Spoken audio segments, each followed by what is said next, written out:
नमस्कार, मैं Sumit Tiwari. NMF news में आप सभी का बहुत बहुत स्वागत है। पश्चिम बंगाल में बीजेपी ने इतनी बड़ी जीत हासिल करी। अब जीत हासिल करने के बाद लोगों की नजर थी मुख्यमंत्री पर। मुख्यमंत्री भी बन गए शुभेंदु अधिकारी, लोगों को डिमांड था। अब उसके बाद नजर थी कि मंत्री कौन कौन बनेगा, किसे मंत्री बनाया जाएगा। अब वो भी हो गया। अब पश्चिम बंगाल को सब टोटल मिलाकर 41 मंत्रिमंडल की टीम मिल चुकी है।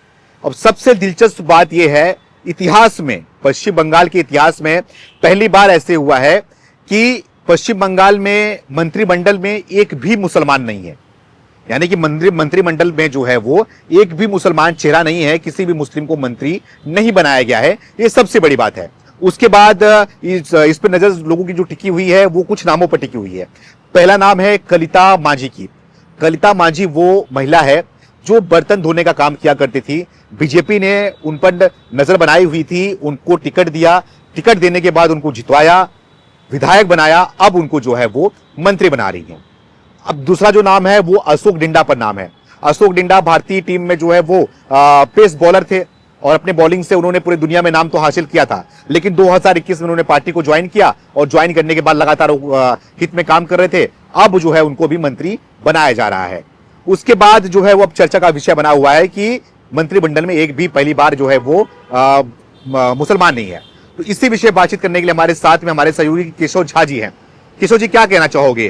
पहली बार ऐसा हुआ है इतिहास में कि पश्चिम बंगाल में कोई मुसलमान जो है वो मंत्री नहीं बना है। ये कोई सोच सकता था सुमित? बंगाल की पॉलिटिक्स को देखते हैं कि जो समझिए कि 4 मई से पहले तक जिस राज्य की राजनीति पूर्ण तरीके से अल्पसंख्यकों, मुसलमानों, बांग्लादेशी घुसपैठियों के इर्द गिर्द घूमती हो, जिन मुसलमानों का, खास करके फिरहाद हकीम जैसे, हुमायूं कबीर जैसे नेताओं का की तूती बोलती थी, जो कि समझिए कि फिरहाद हकीम टीएमसी के अहमद पटेल माने जाते थे, ममता बनर्जी के खास माने जाते थे, जिनका की कहा जाता कि पारिवारिक रिश्ते हैं। हाँ, बिल्कुल। उन जैसों की तूती बोलती थी। उसी बंगाल में नई सरकार आती है तो एक भी मुसलमान नहीं होता है। जिस 30% मुस्लिम जो पूरे राज्य की राजनीति को डिसाइड करता था और 70% बहुसंख्यकों में भारी रहता था उस 30% मुसलमान, वो समझिए कि आज उसी राज्य में एक भी मंत्रिमंडल में मुसलमान नहीं है।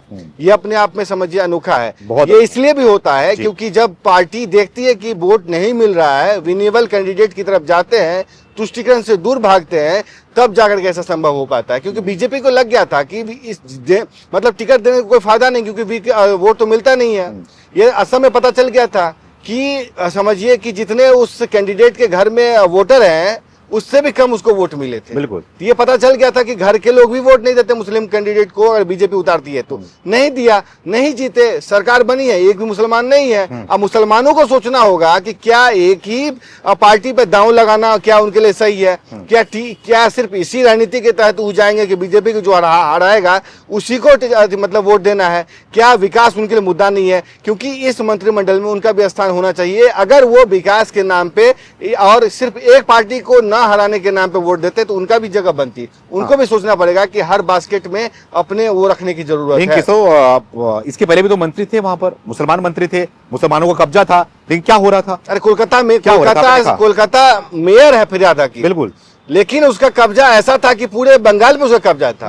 वो जो कहता था कलकत्ता की पुलिस, बंगाल की पुलिस वही करती थी जी। और तो और ममता बनर्जी के बारे में कहा जाता है कि फिरहाद हकीम के सलाह को टालती नहीं थी। बिल्कुल। तो इस तरीके से वहां पे था। तब तो संदेश खाली वाला मामला होता है, उसको गिरफ्तारी करने में पुलिस को पसीने छूट जाते हैं, शाहजहां खां को। बिल्कुल। और तो और समझिए कि इसीलिए तो तूती क्या बोलती थी अल्पसंख्यकों का, वो समझ आपको मालदा में, उत्तर 24 परगना में, दिनाजपुर में, उसके बाद मुर्शिदाबाद में साफ समझ में आता है कि हिंदुओं के घरों को रेकी की जाती है, उनके घर पे बम्बार्डिंग की जाती है, पलायन को मजबूर किया जाता है। इस लेवल पे वहां पे तांडव हुआ करता था अल्पसंख्यक तुष्टिकरण की राजनीति जो थी इस कारण से। लेकिन अब चेहरा बदल गया है, समझिए समय बदल गया, सरकार बदल गई है और इसलिए हो गया।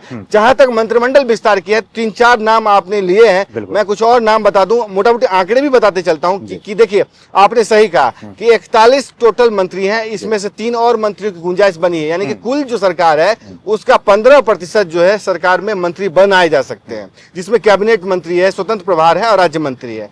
इस लिहाज से देखें तो 6 मंत्री सीएम शुभेंदु अधिकारी को लेकर के पहले बने थे, उसके बाद आज 35 और यानी 41 हो गया है, जिसमें अगर देखेंगे तो कैबिनेट मंत्री में 13 और नाम आ गया है।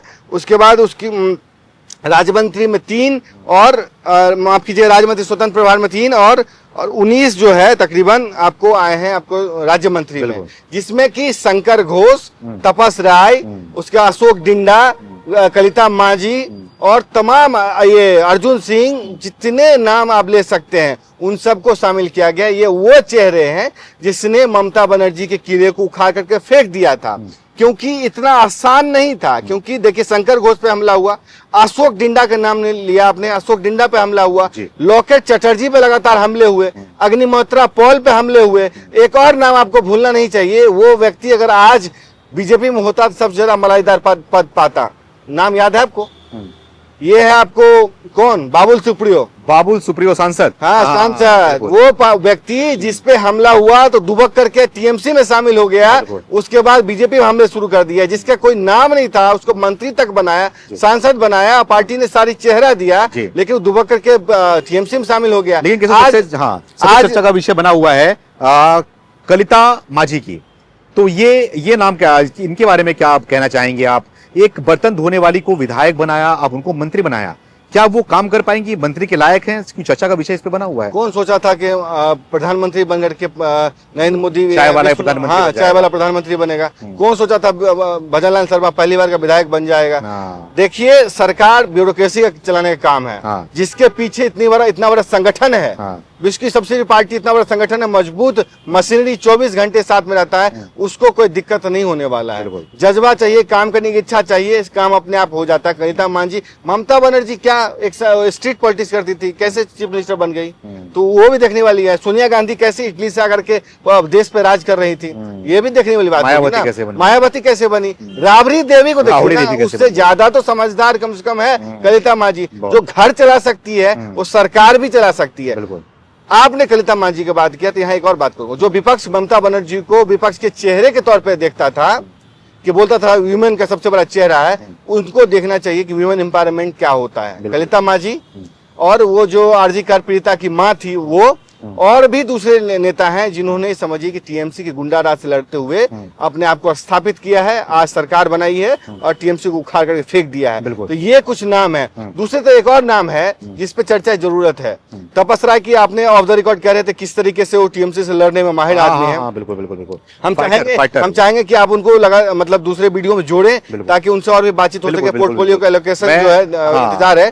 साथ ही साथ ये भी कहा जा सकता है कि स्वप्न दास गुप्ता, एक पत्रकार, एक चेहरा जो कि आइडियोलॉजिकल लेवल पर लड़ता रहा, उसको उनको भी मंत्री बनाया गया है। एक और नाम मिसिंग है, हो सकता है कि नेक्स्ट में उनको चुनाव टिकट का फैसला हो या उनको चुनाव लड़ाया जाए, तब जाकर के हो सकता है उनको मंत्रिमंडल में लाया जाए। पता है कौन है? पीएम मोदी नहीं, पीएम मोदी का बहुत ही चहेता संजीव सान्याल, जो बहुत वायरल हुए थे। हाँ, जिसके बारे में कहा जाता है कि वो व्यक्ति आर्थिक जो है इकोनॉमिक माइंड है मोदी सरकार का। अब कहा जा रहा है कि नंदीग्राम से चुनाव लड़ सकते हैं, वो नंदीग्राम से चुनाव लड़ा करके उनको एक तरीके से समझिए कि बंगाल के पूर्ण कायाकल्प की जो जिम्मेदारी सौंपी जा सकती है। तो कुल मिलाकर के ये मंत्रिमंडल का स्वरूप है। आपने तमाम नाम बताए, हम चाहेंगे कि चलते चलते विजुअल्स भी दिखाते चले कि कौन है। भी खास करके जो पहली बार अशोक डिंडा जब मंत्री बने ना, मंत्री बनने की पहली बार उन्होंने अपनी बातों को रखा और उन्होंने जो है वो मीडिया के सामने आके बोला। चलते चलते एक और चीज का जिक्र ना करूं तो वीडियो अधूरा रह जाएगा।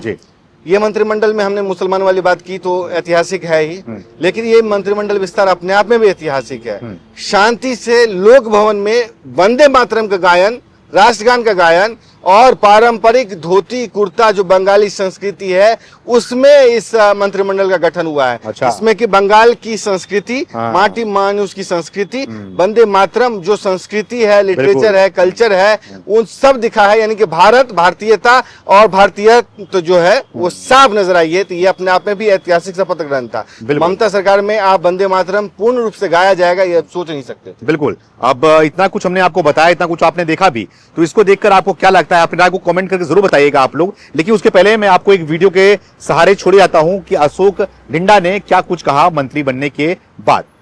देखिए, फर्स्ट ऑफ ऑल जब मैं पॉलिटिक्स में आया था, मैं कभी सोचा भी नहीं कि मैं मंत्री बनूंगा।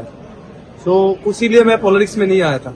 मेरे को बंगाल को चेंज करना था, बंगाल को एक अलग लेवल पे लेके जाने का जो शपथ हम लोग लिया था 2021 में हम लिए थे, वही आज साकार हुआ है।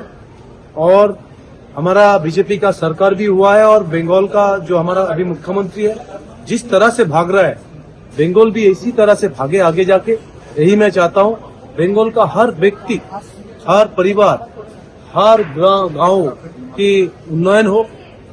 जिसके घर में जॉब नहीं है उसको जॉब मिले, शिल्प आए, कर्मसंस्थान बढ़े, रोड सारे सब कुछ सही हो, स्पोर्ट्स में आगे जाए बंगाल।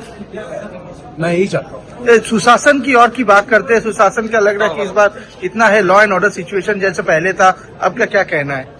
देखिए, जो 2021 में वोट पूर्ववर्ती हिंसा प्लस भारतीय जनता पार्टी को 321 लोगों का जान गया है।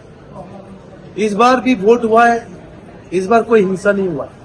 अगर बीजेपी हाथ जाता, लगभग 500 से 700 कर्मी हमारा मर्डर हो जाता। जिस तरह से ये कि एमपी होके जिस तरह से थ्रेटनिंग कर रहा था, 4 तारीख के बाद तुम्हारा दिल्ली का कौन सा बाप आएगा बचाने के लिए, जो हर वक्त बाबा बाबा बाप बाप करते रहता है।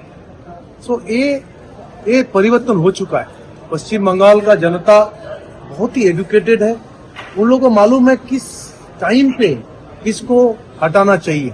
तो सही टाइम है, यही टाइम है।